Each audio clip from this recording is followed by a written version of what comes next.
Year 13. The Rule of SpookyLizard. Okay, so these guys decided I should lead them. I don't know why. But I'm not going to tell any murderous, psychotic champions no. So I'm stuck leading this place until I'm either able to escape, get killed by an angry dwarf or some freakish monster, or by pulling some wrong lever and flooding this entire place with lava, water, and demons. My first thoughts of this place is that it's a goddamn clusterfuck. I live here, and I've got no fucking clue as to what's what or where to find it. So, since my death is pretty much predetermined, I've ordered the construction of a suitable tomb. One of the past leaders has their final resting place sticking out over the open land, and I think that being as far fucking away from this place as possible is a good idea. So I've copied them, and I've taken it a little bit further. I'll be a good way out of the fortress, and then I'll be buried several layers down, under the earth. I might let one of those crazy magma engineers build me a tamper-proof magma trap, but I'm not sure I like the idea of them being able to keep my body and worldly goods safe with magma-filled annihilation. I've noticed that a small number of bedrooms have been flooded slightly. I've also noticed that it connects to a number of bedrooms which have floodgates on the same side as the water, and levers outside the rooms. I believe this is part of some previous ruler's plan to put down those that disagreed with his rule.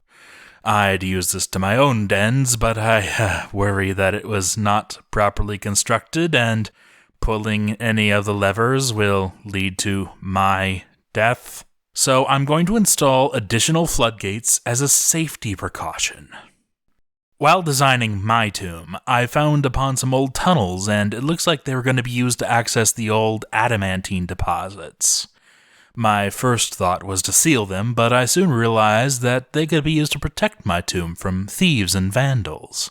I'm going to reopen them and have them routed towards my tomb. Then, once they're in range, I'm going to have screw pumps assembled to pump water from the brook into an area surrounding my tomb. My tomb itself will remain dry, but anyone trying to get inside will be free to enjoy a nice swim. I'll make sure the water won't be a danger to the fort, only to those who would desecrate my tomb. The plan for any visitors is to have them walk down this long, narrow, and probably dangerously unsafe walkway, down several flights of stairs to the tomb itself. Here I shall lie, protected by statues, traps, a giant pool of water. Oh, but that's not all. I plan to have enough water pumped in so that I can run a continuous waterfall outside my tomb. I don't want to rest in peace, I want to rest in style. I'd show it to you, but it's not complete yet. Some dwarves carrying stuff to the depot were ambushed by goblins. I dispatched a number of our champions to teach them why this is a bad idea. Note that I wasn't able to snag a screenshot of the actual ambush screen. I'm not used to taking screenshots of everything. But oh no! One of the dwarves, Shadow Gamer, a peasant, was carrying an infant dwarf with him. Run! Run as fast as your feet will carry you! Oh, ooh, alas. Shadow Gamer has suffered a blow to the head. She's still running, though. We can only hope that the champions will get there in time to fuck those goblins shit up before they fuck Shadow Gamer up. I really don't know what's taking them so long. They've been dicking around in their barracks forever. Oh no. Shadow Gamer has been hit again. That blow must have hit him off course because he just ran into two other goblins. I think this is the end for Shadow Gamer. Ooh, wait. They're attacking the infant first. Oh, bastards. Where are our champions? Oh, it seems they're sitting in the barracks, doing nothing or sparring still. That poor child. I don't think Shadowgamer and her baby are going to make it. Oh, well, the baby isn't. And, neither is Shadowgamer. Both have bled to death. Oh, and look at that! There's lava leaking all over the place, and it's getting closer to the trade depot. This is far beyond my abilities to contain. I'm going to go find the source of this lava and cut it off. Hopefully a dwarf can build a screw pump and that nearby brook, and we can kill the lava with water or something, provided he doesn't burn to death getting there. I've determined the source of the lava. A lot of the piping for tribute weapon doesn't have a ceiling, so it's been overflowing at certain places. I'm now going to try and find whatever is powering it and shut it down from there. It's far too dangerous to the fortress to keep it flowing. Once we've installed the ceiling, it can be safely re-enabled. At the moment, all it threatens is the trade depot. Oh, wait, that's a door to our farms. I've built a wall around it as a precaution, but turned it off because it spewed water everywhere but at the lava. A bit into the fall, Brute Force, an engraver, has been taken by a Fey Mood, and he quickly claimed a craftsdwarf shop. He soon began construction on something. Then a goblin snatcher appeared. I promptly enlisted 2 nearby dwarves to chase him down and beat the shit out of the pedophile. Jackard and Travabot are enforcing Headshoots' no pedophilia laws. A skeletal mountain goat also took part in the justice. Jackard suffered a blow to the left hand and upper right leg. He's soon unconscious. The goblin is clearly angry at him as it continuously attacks him while he's down and unconscious. The mountain goat is also getting hurt. And now it's an ambush. I've ordered the collective of our military might there. Hopefully, the champions will take a break from sparring and they'll actually kill something. We've lost Travbot and Jackard. As the ambushers run amok outside, our champions continue to do nothing. One of them runs into Athlete's Footnote, who's promptly drafted, and whom promptly slays him so hard he goes flying across the brook. Athlete's Footnote is my new favorite dwarf. He's now arming himself with plate mail, and he's going to go on a goblin slaying spree. Brute Force has made Talul Gekast Language Skewer, a granite bracelet. This is a granite bracelet. All craftsdwarfship is of the highest quality. It is encrusted with granite, studded with billion, decorated with dogbone, and encircled with bands of tower cap. This object menaces with spikes of human bone, cobalt bone, and tower cap. On the item is an image of alders in tower cap. When I wasn't looking, Malleus, one of our recruits, stumbled across the goblin ambushers camping on the bottom of the map. He did not walk away alive. I've asked our champions to go kick their ass, but apparently Dwarven vengeance is not high on their priority list. And Professor Bling, the scamp, has gone stark raving mad. I have no idea why. He wandered into a magma spill. You'll be missed.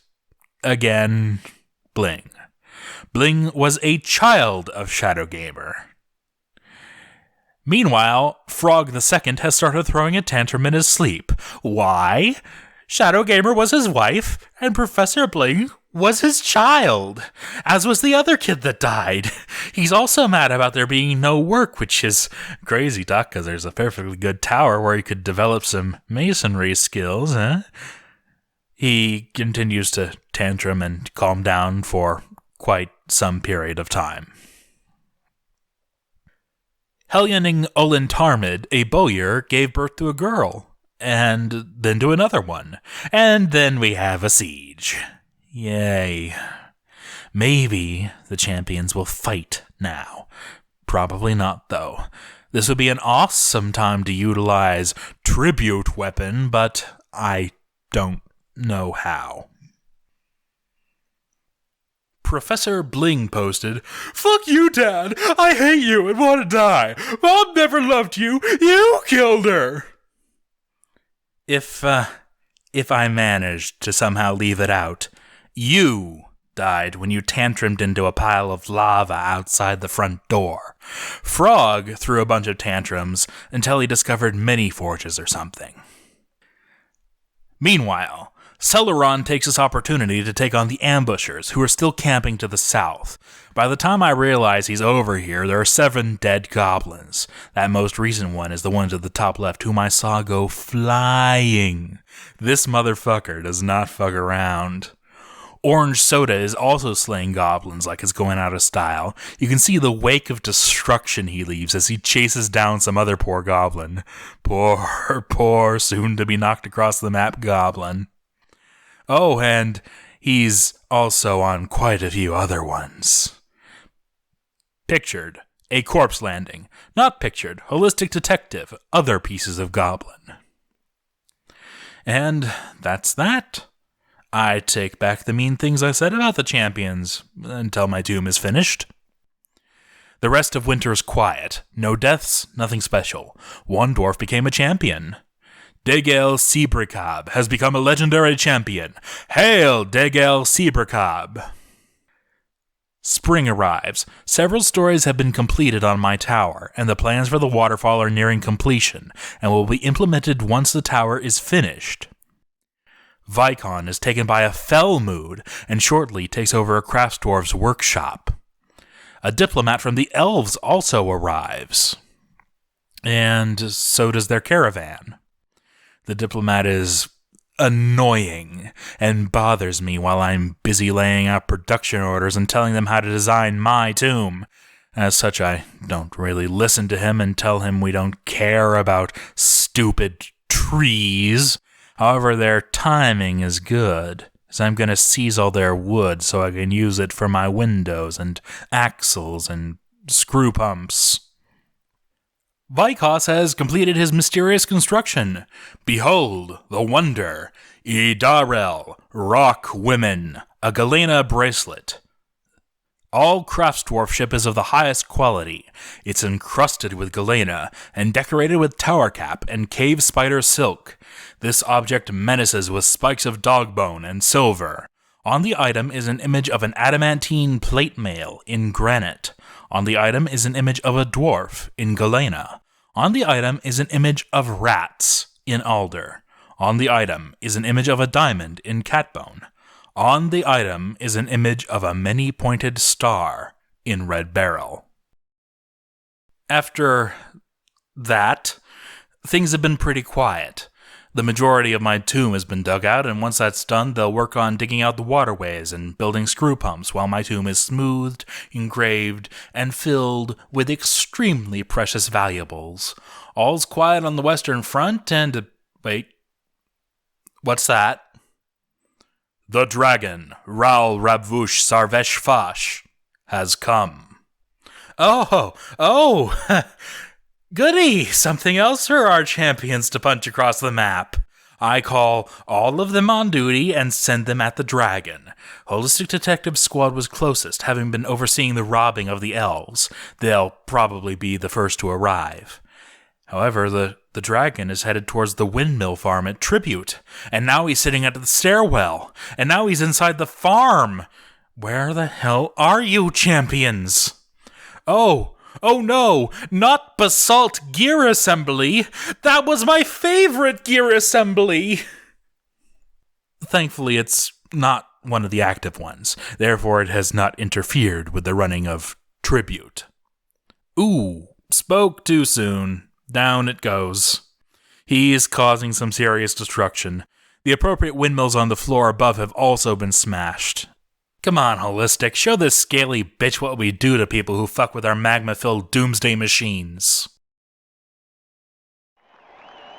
And now, ladies and gentlemen, the fight of the century. In the blue corner, fighting for all dwarf kind and representing the indomitable spirit of a dwarf in artifact adamantine plate mail.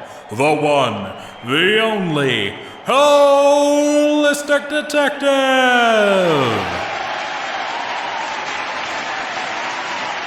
And in the red corner, representing all that is scaly, breathes fire, and hates gearboxes, tributes, and tribute, Ral Ravvush Sarvesh Fash.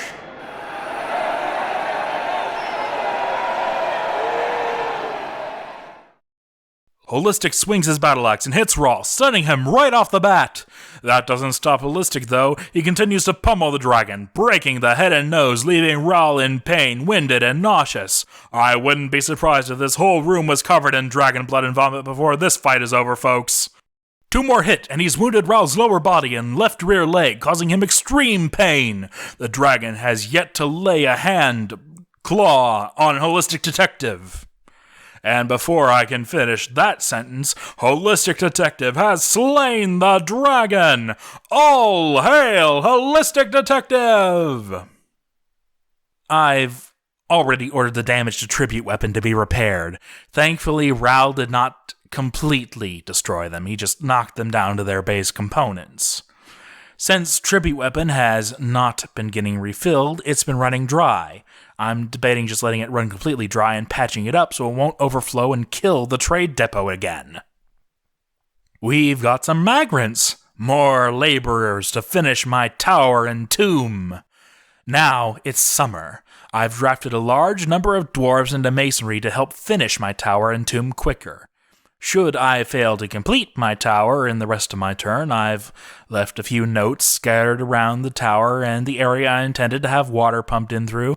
It'd be appreciated if my soon-to-be successor were to finish up my tower and waterfall arrangement. I've designated a number of smaller tombs to be built near mine. These are for the brave dwarves who gave their life in my service. There's a specific one for Professor Bling. We discovered an underground pool while digging out my water transport apparatus. With minor modifications, we can scrap a large part of the intended transport methods. Human diplomats. That probably means a caravan, which means stuff we can steal. However, due to everyone's focus on finishing the tower, we won't have time to seize their goods. Then we get another ambush right at my tower, just when we were making such good progress. Ooh, poor evil Kool-Aid man. Looks like he won't be making it out of here, and that I'll just have to make another tomb. The military has been dispatched and is en route to punch motherfuckers across the screen, but they won't be in time to save poor evil Kool-Aid man. The cavalry has arrived and is stunned. And is getting the shit kicked out of them. Unfortunately, while shooting at zombie snakemen, Vikos fell into an underground pool. The poor bastard. Brute Force tried to flee, but he's caught by a zombie. Our rustler, Esthon, is fighting through the pain, and Deggle is coming in to, well, do what Deggle does. Esthon is knocked out, but he may yet be saved. It's time for some heavy goblin curb stomping. Oh, come on. Kill them! Before they kill him! Biff, bam, boom, come on! Ooh. Oh, no. Esthon has bled to death. But the ambushers were quickly, violently smited. The summer has brought no migrants, which comes as a great shock to me, who wouldn't want to come and work on my tower. No one even considered making the journey to such a cursed death trap this season. The Belgian has been taken by a strange mood. He quickly claims a mechanic's shop. He begins a mysterious construction and completes it. Behold, Zokol Siknug, Coven Dwelling. This is a microcline mechanisms. All craftsdwarfship is of the highest quality. It is encrusted with sunstone and decorated with cave spider silk. This object menaces with spikes of microcline. On the item is an image of a demon in jaguar leather. The demon is striking a menacing pose. Because I hate the countess's mandates, she gets a new bedroom with a floodgate wall. This'll be good. But wait, what's this? That's a stairway, straight out of the water death trap. I've ordered a hatch to be placed over it. I'm keeping her door locked. A hatch cover has been installed. It's been locked. While busy working on my tower, I missed the pulling of the lever. I come back to the room, filling with water. And I've sealed her in there. And now, Vikos has finally died. Poor guy. Ironically, he was surrounded by water. And he haunts from beyond the grave in the form of a foobar screenshot. Tremendous Majestic, a peasant has given birth to a girl. That screenshot also got foobar. The summer has ended. It's fall now. I was unable to finish my tower. Though the majority of it is finished, the only thing that isn't is the water supply and a number of walls. My tomb isn't completely finished, really, but most importantly, it's well protected. If someone were to finish it, it'd be greatly appreciated. Autumn has come, and my rule has ended.